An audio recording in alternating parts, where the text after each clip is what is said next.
Assalamu alaikum wa rahmatullahi wa barakatuh.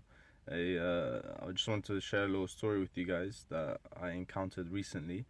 I was I went to visit someone in the hospital, and I went to pray. So I went into a prayer room, and I found this brother. He's quite tall, mashallah, black brother, uh, and I could see that he was reciting to himself, and he was going this, so I could tell he was probably revising or memorizing something, most likely the Quran.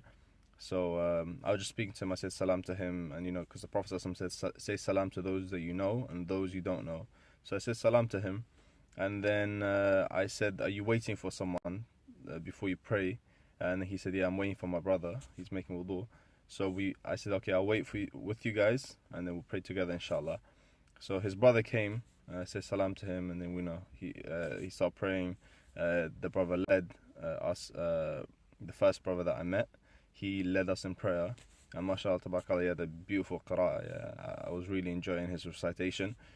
And then after the salah, I spoke to him, and I asked his name, and he was speaking to me, and he asked me for my number, and we were just getting to sort of know each other. And I asked him, was he born Muslim or not? He wasn't. He's from Nigeria, and he became a Muslim later on. He looked about, in his 30s, and he had been a Muslim for about 8 years. And I said, what about the rest of your family? And he said the rest of my family became Muslim as well. And all through this one brother, subhanallah, that he became Muslim first, and then he has 3, 4 other brothers, and they all became Muslim, and then his parents as well, subhanallah. And I was making dua for him, and I said, may Allah make you a hafiz. And he goes, Ameen, Ameen, subhanallah. If you saw his face here, you'd realize how much that meant to him. It's as if that dua that I made was like the perfect dua for him, because of his reaction. He was just like, Ameen, Ameen. And then his brother had already left the room, the prayer room. So I went out and I said salam to him as well. I asked for his name and everything.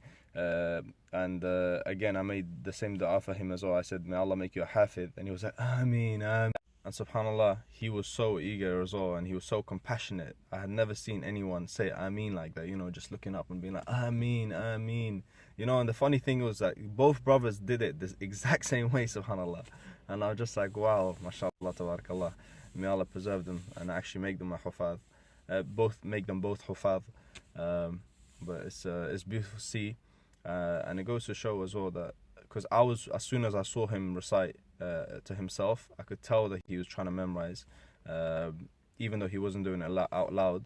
I could tell, and it drew me close to him, and it shows that khair leads towards khair. If you're doing khair, then people who want khair, they're going to be drawn towards you. So those of you who want good brothers and good sisters around yourselves, and you don't have that, then do khair. Be a good person, be a good Muslim, be a good believer, and Allah subhanahu wa ta'ala is going to put those people in your life. Whether you like it or not, well, of course you're going to like it, but Allah subhanahu wa ta'ala is going to place that in your life. There's so many stories and so many brothers that I know that I did not know years ago, yeah, and so many of them that I meet, they always say, subhanallah, we always wanted to have like righteous brothers and stuff, and then they found like good friends. There were brothers that went through depression because when they left Jahiliyyah, they had no other friends left.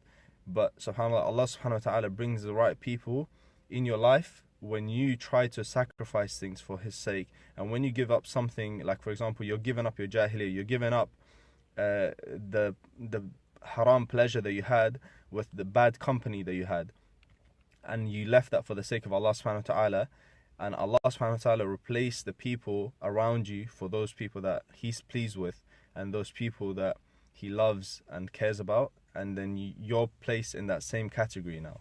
So and you're going to be with those people that you love, subhanallah. So it's very, very important to love the right people and to accompany the right people. And if you want that, inshallah, then Allah subhanahu wa ta'ala is going to bring that forth. So if you want goodness around you, then you be a good Muslim, you try your best, and you uphold the rights of Allah subhanahu wa ta'ala, bear patience in calamities, and bear patience in controlling your desires, And Allah subhanahu wa ta'ala is gonna replace that for you with goodness, inshallah. And the scholars say that we know the reward of everything except sabr, meaning that sabr, that's just like an unlimited amount of rewards for the one who seeks it. So when you're going through a difficult time, especially when you're going through a difficult time of not having any good company around you, and your old friends have left you, and you don't know what to do, then you be good, and goodness will come towards you. Trust me. Just trust me on that, inshallah. And another thing, just as this brother was the first to become Muslim in his family, and he was basically the source of khair, like Allah subhanahu wa ta'ala used him to guide the rest of his family to Islam. You could be the source of khair in your circle, in the group of friends that you have. If you have any sort of Islamic knowledge, if you have even a little bit, then you are responsible to, inshallah, take that upon yourself to call the rest of your friends and the rest of the people around you to Islam. When Allah subhanahu wa ta'ala guides you, and when Allah subhanahu wa ta'ala has put iman into your heart, don't think that it's there for no reason.